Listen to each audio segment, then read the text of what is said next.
कई बार हम देखते हैं कि महिलाओं को ये समस्या रहती है कि उनके मासिक 1-2 दिन बाद आते हैं, या फिर कई बार ऐसा भी देखा जाता है हफ्ते या महीने बाद आते हैं।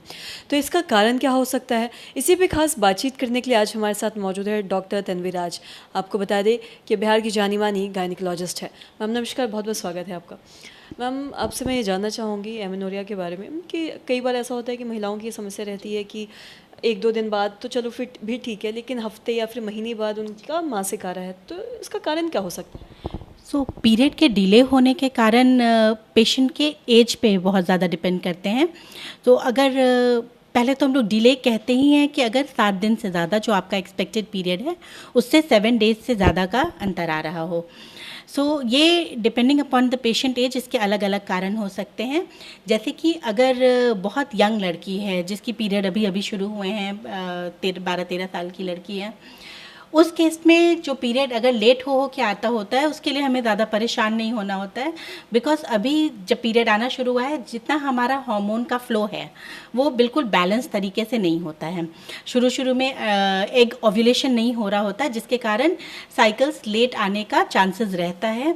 उसके लिए बहुत ज़्यादा परेशान होने की ज़रूरत नहीं है। 1-2 साल में वो अपने आप रेगुलर साइकिल शुरू हो जाती हैं। इसके बियॉन्ड किसी भी रिप्रोडक्टिव एज ग्रुप में जब प्रेगनेंसी होने की संभावना हो सकती है पेशेंट की, तो ये पहला हमारा रूल आउट करना होता है कि किसी भी तरह से pregnancy is the most common cause actually कि आपका पीरियड लेट होके आ रहा है, तो उसको प्रेगनेंसी एक इम्पॉर्टेंट कॉज है। इसके अलावा हार्मोन की गड़बड़ी के कारण पीरियड में लेट होना शुरू हो जाता है। जैसे पॉलीसिस्टिक ओवरी के बारे में आप लोगों ने सुना होगा, पीसीओडी कहते हैं। So that is also very common in जो यंग पॉपुलेशन है, यंग लड़कियां हैं, उन लोगों में ये हार्मोनल इम्बैलेंस भी बहुत ज़्यादा कॉमन होता है। सो हार्मोन की गड़बड़ी के कारण पीरियड डिले हो सकता है।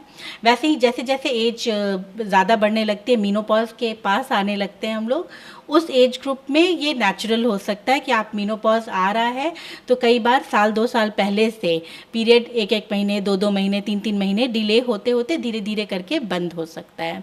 That is also absolutely normal. But young age group में या इस बीच में जब भी आपका पीरियड डिले हो रहा है, 7 दिन से ज़्यादा का डिफरेंस आ रहा है, तो आपको ज़रूर अपने डॉक्टर से मिलना है। और साथ ही जैसा कि आपने बताया कि एक मेनोपॉज का जो फेज़ होता है उसमें भी ऐसा अक्सर होता है कि डिले होना शुरू हो जाता है, तो क्या उसमें और इसमें क्या कुछ ऐसे शारीरिक में भी चेंजेस आते हैं?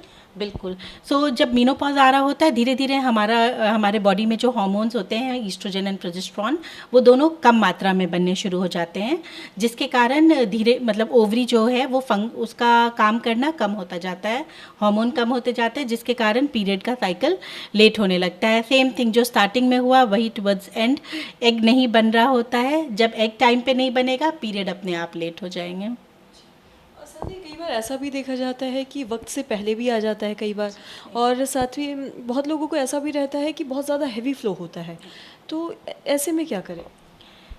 पीरियड सिमिलरली जैसे 7 दिन आगे तक हम लोग नॉर्मल मानते हैं, उसी तरह अगर जो आपका एक्सपेक्टेड डेट है उससे 7 डेज पहले तक अगर पीरियड आपका आ जाता है, कुछ लोगों की साइकिल 25 दिन की होती है, 26 दिन की होती है, 21 दिन तक इट इज़ नॉर्मल। 21 दिन आप कैसे कैलकुलेट करते हैं, लोग उनको लगता है अच्छा महीने में 2 बार पीरियड आ गया, पर दिक्कत ये आती है, वो सोचते हैं जिस दिन एक पीरियड आया वो 5-6 दिन बाद ख़त्म हुआ, अगला पीरियड उससे 20 दिन बाद भी आएगा तो उनको लगेगा कि 25 दिन में ही पीरियड आ गया। तो जब भी आप पीरियड का ड्यूरेशन कैलकुलेट करते हैं कि आपका साइकिल कितना बड़ा है, it is always first day, period के पहले दिन से अगले पीरियड के पहले दिन तक आपको कैलकुलेट करना है। जिस दिन ख़त्म हो रहा है पीरियड, उसके बाद कब आ रहा है नेक्स्ट, वो नहीं देखना है। जिस दिन आपका एक पीरियड शुरू हुआ है, अगला कितने दिन बाद शुरू हो रहा है। ज़्यादातर केसेस में आप देखेंगे कि वो जल्दी नहीं आ रहा था, 21 डेज़ का टाइम फिर भी ये गैप था, तो पेशेंट जल्दी एंशियस हो जाता है कि अच्छा इस महीने मेरे पास मान लीजिए 1 तारीख को पीरियड शुरू हुआ, अगला पीरियड 22-23 को शुरू हुआ, तो 1 से 7-8 तक तो चलता रहा पीरियड, उसके बाद लगेगा पेशेंट को अरे तुरंत से पीरियड फिर से आ गया, but actual gap is around 22-23 days, है ना। तो हमेशा ध्यान देना, फर्स्ट डे से फर्स्ट डे का कैलकुलेट करना होता है।